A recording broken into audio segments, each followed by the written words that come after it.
James Bond is one of the most successful and enduring film series of all time, but upon closer examination, certain aspects don't make sense.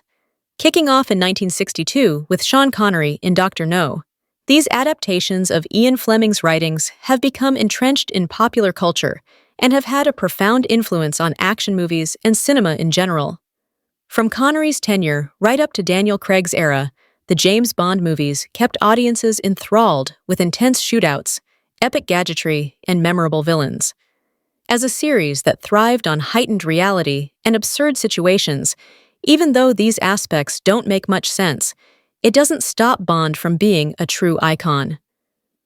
The continuity of James Bond has long been a topic of debate, as viewers struggle to reconcile whether this is supposed to be the same character across different eras. With a floating timeline that occasionally references the past while ignoring details from others, the official stance is that Sean Connery's to Pierce Brosnan's tenures are all linked.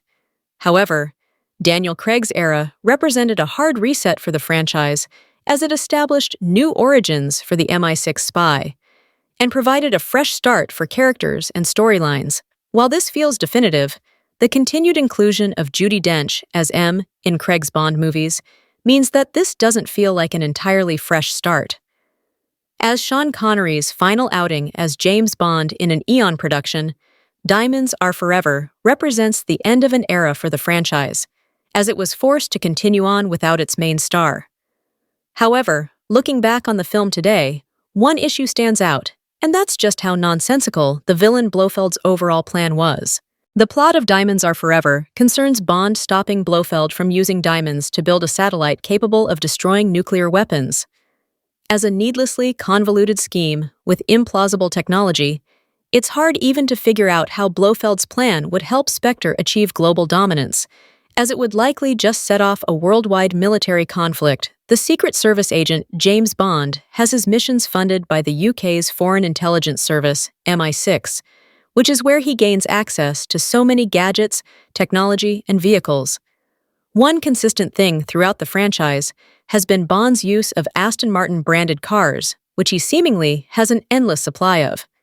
Even if we ignore the fact that Bond continually destroys his vehicles, it still raises the question of why an agent who's supposed to be discreet would allow himself to be so prominently associated with one brand. While this connection has been great for marketing Aston Martins, in reality, it would just make Bond stick out like a sore thumb. The revelation in Spectre that it's Ernst Stavro Blofeld who was behind everything that had happened to James Bond in the Daniel Craig era was a major twist that recontextualized previous films. While this was exciting in the moment, upon reflection, it really doesn't make a lot of sense and lessens the impact of previous villains. For this to work, Blofeld would have had to be able to coordinate an enormous variety of schemes across continents without detection.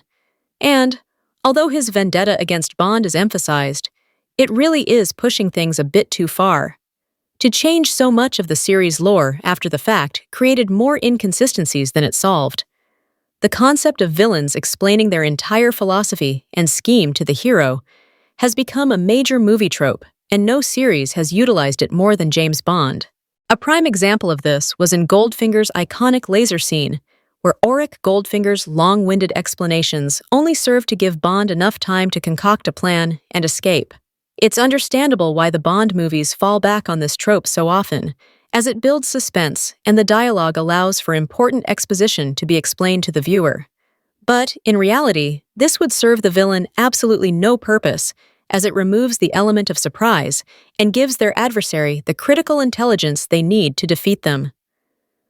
One of the most notable supporting characters in the James Bond franchise is Q, the head of MI6's top-secret field technology division. Q is usually the one who gives Bond the various gadgets that he uses through the series, but one aspect of this that doesn't make sense is how Q always knows the exact right gadget Bond will later need. Without foreknowledge of Bond's needs, Q's provision of everything from ejector seats to underwater breathing apparatuses suggests near psychic foresight. This trope is so common that audiences can often predict plot twists based solely on the gadgets Bond receives, turning these perfect timing devices into a predictable hallmark of the franchise. While James Bond always has the right gadget, which might seem convenient, this was nothing compared to his extraordinary luck. Despite constantly finding himself in catastrophic situations with a near certainty of death, it seems Bond's plot armor is so strong that no matter what happens, he always makes it out alive.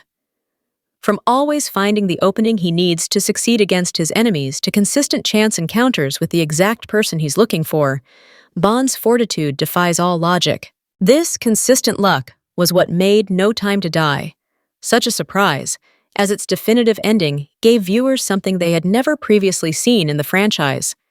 There are many in-universe things about the James Bond franchise that don't make any sense, but from a behind-the-scenes perspective, the Timothy Dalton era stands out as the most puzzling. With Dalton as a mature and gritty reimagining of the MI6 agent, it's shocking that his tenure did not go down well at the time and was cut short after just 2 films. Looking back on Dalton's time as Bond with the power of hindsight, it's clear that his performance pointed the way forward for the series. These films hold up better than any other Bond movies from the 1980s, and Craig's portrayal of the character owes a lot to seeds planted by Dalton. The James Bond franchise has always thrived on implausible technology, but the crucial part of this was that it never felt entirely outside the realm of reality. This was where Die Another Day strayed a bit too far, as Bond's invisible car signaled a jumping of the shark moment where the franchise started to feel less like a heightened espionage series and more like sci-fi. This invisible car pushed things too far for the James Bond series and was a prime example of the issues seen throughout Pierce Brosnan's tenure. While Brosnan consistently gave a great performance as Bond, technology like the invisible car has not done the legacy of his era any favors. One of the most unbelievable aspects of the James Bond franchise was just how little its title character was concerned with keeping a low profile. Even his iconic catchphrase of "Bond, James Bond" already leaves us scratching our heads, as what kind of spy would be using his real name while going on covert international espionage expeditions? As Bond engages in fast-paced car chases and intense shootouts in complete view of the general public, it's hard not to wonder how his face isn't plastered all over every 24-hour news broadcast around the world. This reckless visibility makes James Bond less a secret operative and more a walking headline, undermining the idea of espionage he's meant to embody.